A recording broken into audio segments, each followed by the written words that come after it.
जो बच्चे high school में पेपर देने जा रहे हैं या इंटर में पेपर देने जा रहे हैं, यूपी बोर्ड का परीक्षा कल 24 फरवरी से चालू हो जा रही है आपकी, तो वहां पे आपको कुछ चीजों का ध्यान देना होगा। देखिए बहुत जरूरी बातें हम बता रहे हैं, बहुत ध्यान से सुनिएगा, क्योंकि ये चीजें आप यूज करके, जो ट्रिक बताने जा रहे हैं हम इस वीडियो में आपको, उसका इस्तेमाल करके, उसको यूज करके जो है आप अच्छा खासा नंबर जो है उसमें पा सकते हैं। हम लोग लिखते सही से हैं, कॉपी जब लिखते हैं तो हम लोग सही से लिखते हैं, लेकिन कुछ छोटी मोटी मिस्टेक्स की वजह से जो है हमारा क्या होता है कि नंबर कम हो जाता है। तो उन सब चीजों का आपको बिल्कुल ध्यान में रख के काम करना होगा, तभी जो है आप अच्छा खासा नंबर जो है उठा पाएंगे। सबसे पहली चीज कि कॉपी में जो हमारे बच्चे जैसे ही कॉपी पाते हैं, अपना फर्स्ट पेज उसको फिल करते हैं, तो हम आपको बता दें कि फर्स्ट पेज आप जब फिल करिएगा, उसमें जहां आपका डिटेल मांगा गया होता है, जैसे रोल नंबर मांगा गया है, कक्षा मांगा गया है, सब्जेक्ट का नाम, आपका विषय का नाम क्या है, ये पूछा गया है, उसको बहुत ध्यान से और शांतिपूर्वक आप फिल करिएगा, ठीक है। लेकिन इसके बाद क्या होता है कि हमारा अगला स्टेप होता है, अगर मान लीजिए कि आपको कोई चीज ना समझ में आ रही है, तो आपके क्लासरूम में वहां पे टीचर की ड्यूटी लगी हुई होगी, आप उनको बुला करके उनसे पूछ लीजिएगा कि सर यहाँ पे हमको क्या फिल करना है, ठीक है। आपको बिल्कुल डरने की जरूरत नहीं है, फर्स्ट बार आपका बोर्ड एग्जाम है, हम समझ सकते हैं कि थोड़ी सी प्रॉब्लम आपको हो सकती है, लेकिन कोई दिक्कत नहीं है। आप उनको बुला करके वहां पे जो है पूछ लीजिएगा कि सर यहाँ पे हमको क्या फिल करना है, या फिर उसको छोड़ दीजिएगा कॉलम, वो आपकी कॉपी को वेरीफाई करने के लिए वहां साइन करने के लिए आएंगे, तो वो बता देंगे, आप उनसे पूछ लेंगे कि सर यहाँ पे हमको क्या फिल करना है, लेकिन गलत फिल ना करिएगा, इस चीज का आप बिल्कुल ध्यान रखिएगा। दूसरी चीज हमारी होती है कि बच्चे जो है वो दोनों तरफ साइडों में लाइन को सीधा रखने के लिए पाई पाड़ते हैं। जैसे मान लीजिए ये आपका, यहाँ पे आपका ये पूरा पेज है, ठीक है, तो क्या करेंगे कि इधर से इतना निकाल के पाई पाड़ दिए, इधर से इतना निकाल के पाई पाड़ दिए, बीच में ये थोड़ा सा लिखने के लिए उनको मिलता है, बात में इससे बच्चों को ये लगता है कि हम कॉपी को भर देंगे तो हमको नंबर जो है वो ज्यादा मिल जाएगा। ऐसा आपको बिल्कुल नहीं करना है, क्योंकि एग्जामिनर जो कॉपी चेक करने के लिए पाएगा, उसको ये स्पष्टली पता चलता है कि आप जो है लिखने की कमी करने की वजह से दोनों साइडों पे इतना दूरी का जो गैप है, जो जगह है, उसको छोड़ दिए हैं, ठीक है। तो ये काम आपको नहीं करना, आपको पाई पारना है। हमने ये नहीं कह रहे हम कि आपको पाई ही नहीं पारनी, आपको पाई पारना है। मान लीजिए आपका पेज है, इतना बड़ा सा पेज आपका है, तो आपको इधर जो है, इधर तो पाई हमारी पहले से ही लगी हुई होती है, वहां एक लाइन खींची गई होती है, आपको इस साइड में केवल जो है एक पाई लगाना है, वो सिर्फ इतना आपको छोड़ना है, थोड़ा सा छोड़ करके एक सीधी पाई लगाना है। वो इसलिए यहाँ पे खींचा जाता है पाई, ताकि हम जो इसमें जब लिखना हम लोग शुरू करें तो ये एक नॉर्मल डिस्टेंसिंग पे रुक जाए, तो एकदम आखिरी में तक जो है ना जाने पाए। बात समझ रहे नहीं समझ रहे। और कभी कभी क्या होता है कि कॉपी गड्डी बन के जाती है, तो कॉपियां के साथ में कोई अगर समस्या हो रही है, तो साइड से हमारा जो आंसर लिखा गया है उसके साथ में कोई समस्या ना होने पाए, जैसे कॉपी कट गई या चूहा काट दिया या कुछ भी हो गया, तो ये सब चीजें जो है वहां पे सुरक्षित रहती है, इसलिए हमको ये पाई पार दी जाती है, और अच्छा भी लगता है इसलिए पारी जाती है पाई को, ठीक है। अच्छा, इसके बाद क्या करना है कि आपको जो तीसरा सबसे इंपॉर्टेंट चीज का ध्यान रखना, मान लीजिए इन सब चीजों में आप मिस्टेक कर दिए, तभी आपका जो है थोड़ा सा काम चल जाएगा अगर पाई वाई खींचने में। आपको सबसे इंपॉर्टेंट जो यहाँ पे करना है वो आपको ये करना है कि सबसे पहली चीज आपको ये ध्यान में रखनी है कि जब हमारे पास पेपर आएगा, तो सबसे पहले आपको घबराना नहीं भैया, बहुत आराम से पेपर देना। कहा इतना 3-5 करने के, दिमाग को बहुत ज्यादा परेशान करने की आवश्यकता नहीं है, पेपर वही आएगा जो आप पढ़ के गए, ठीक है। इससे बिल्कुल निश्चिंत रहिए, नॉर्मली आपको बैठ के पेपर देना। बस आपको इसमें क्या होता है कि आपका पेपर जो होता है वो 3 खंडों में डिवाइड होता है। कौन से? पहला होता है आपका खंड आ, उसके बाद आपका होता है खंड बा, उसके बाद होता है आपका खंड सा, ठीक है।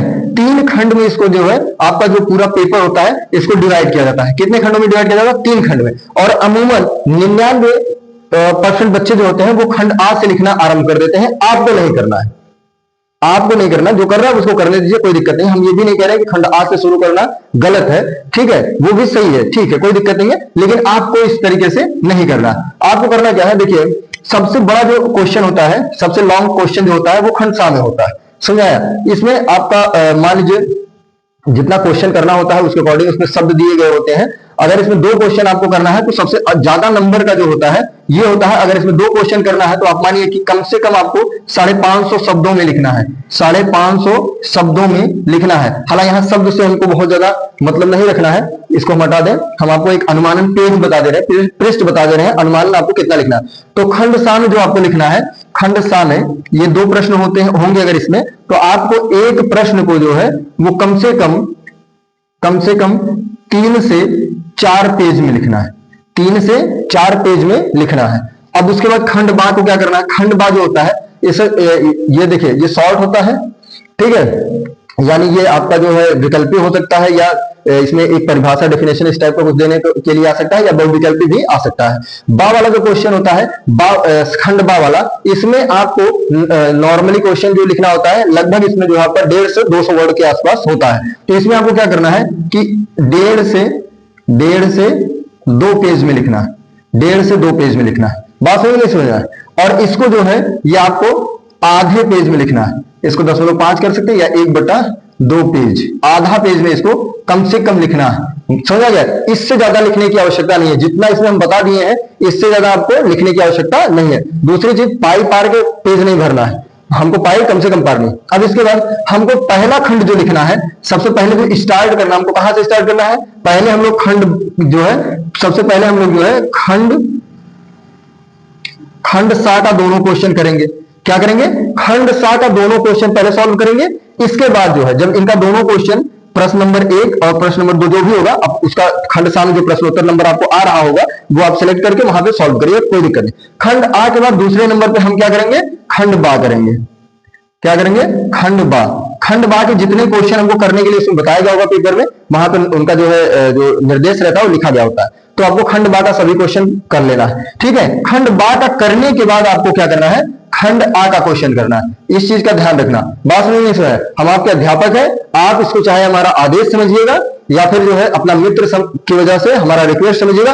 पेपर में आपको अब की बार इसी टाइप का लिखना। अगर आप हाई स्कूल के हैं तो फर्स्ट बार है, आप करके इसको देख सकते हैं। अगर आप इंटरमीडिएट की परीक्षा देने के लिए गए हैं, 12वीं की परीक्षा देने के लिए गए हैं, तो आप जो है हाई स्कूल से पहले परीक्षा दिए होंगे, पहले आ बा सा, इस तरीके से। अब यार आपको सा बा आ करना है, इस तरीके से करना है। और अब पिछला नंबर जो आपका आया था उससे आप इसका अनुमान लगा लीजिएगा कि क्या हो रहा है इसमें, ठीक है। तो ये चीजों का आप ध्यान रख के अपने पेपर को और अच्छा बना सकते हैं और इसको बढ़िया से कर सकते हैं। दूसरी चीज हम आपको बता दें, कुछ बच्चे क्या करते हैं कि जैसे पेपर दे रहे हैं और आधे से ज्यादा पेज हो गया, क्या होगा? आधे से ज्यादा पेज चला गया हमारा। मान लीजिए ये हमारा पेज है इतना बड़ा सा, ये पेज है, और हम इसको लिखते लिखते लिखते लिखते यहां तक आ गए, ठीक है, यहां तक आ गए। अब यहां आपको दूसरा क्वेश्चन नहीं डालना होता है। अगर आप लॉन्ग टाइप क्वेश्चन कर रहे हैं तो यहां पे आपको दूसरा क्वेश्चन नहीं डालना है, आपको नेक्स्ट पेज पे डालना है वो क्वेश्चन। क्या करना है? दूसरे वाले पेज पे यहां ऊपर आपको प्रश्नोत्तर लिखना है, क्वेश्चन आंसर, प्रश्नोत्तर यहां पे आपको डालना, ऊपर डालना, ठीक है। और हमेशा प्रश्नोत्तर जहां डालिएगा उसके नीचे अंडरलाइन होना चाहिए और ये हमेशा काले स्केच से होना चाहिए। इन सब चीजों का ध्यान रखिएगा, ठीक है। पेपर कॉपी लिखते समय जो भी चीजें इंपॉर्टेंट हो लिखने में, जो आप नीली पेन से लिख रहे होंगे, वहां पे जो इंपॉर्टेंट होगा उसको अंडरलाइन कर दीजिएगा, हाईलाइट कर दीजिएगा आप किसी काली पेन से या फिर स्केच के माध्यम से, ठीक है। और तीसरी चीज, लाल पेन का यूज आपको पेपर में नहीं करना है, इसके अलावा पेन का आप यूज कर सकते हैं। वैसे रंग बिरंगा ज्यादा स्केच, अगर मान लीजिए आप स्केच का प्रयोग, जैसे कोई चीज है इसको यहाँ पे स्टार स्टार बनाने के लिए इस तरीके से, तो वहां पे कर सकते हैं। लिखने के लिए आप कोशिश करिएगा कि नीली और काली 2 पेनों का यूज करें तो ज्यादा बढ़िया। हाईलाइटर के रूप में आप अन्य कलर का यूज कर सकते हैं, लेकिन लाल कलर का यूज ना करिएगा, ठीक है। तो ये सब चीजें जो है ये हम परीक्षा के उद्देश्य से ये छोटी सी वीडियो बना के आपको सूचित कर रहे हैं, तो इनका ध्यान रख के आप परीक्षा करिए। उम्मीद है कि कल का पेपर आपका बहुत बेहतरीन धागड़ जाएगा एकदम, ठीक है। तो बिल्कुल टेंशन नहीं लेना है, आपको आराम से जाना है, पेपर देना है और पेपर देके कल आइएगा। कमेंट करके हमको जरूर बताइएगा कि आप इन टिप्स का, जो ये ट्रिप बताए हम आपको छोटा सा, इसको आप फॉलो किए हैं कि नहीं किए हैं। इसके बाद हम कुछ और चीजें आपको जो अनिवार्य होंगी, जो पढ़ाई से संबंधित जरूरी एग्जाम में फॉलो करना होता है, रूल रेगुलेशन, उन सब के बारे में हम आपको जानकारी देते रहेंगे, ठीक है। तो हमारी तरफ से सभी स्टूडेंट को बेस्ट ऑफ लक।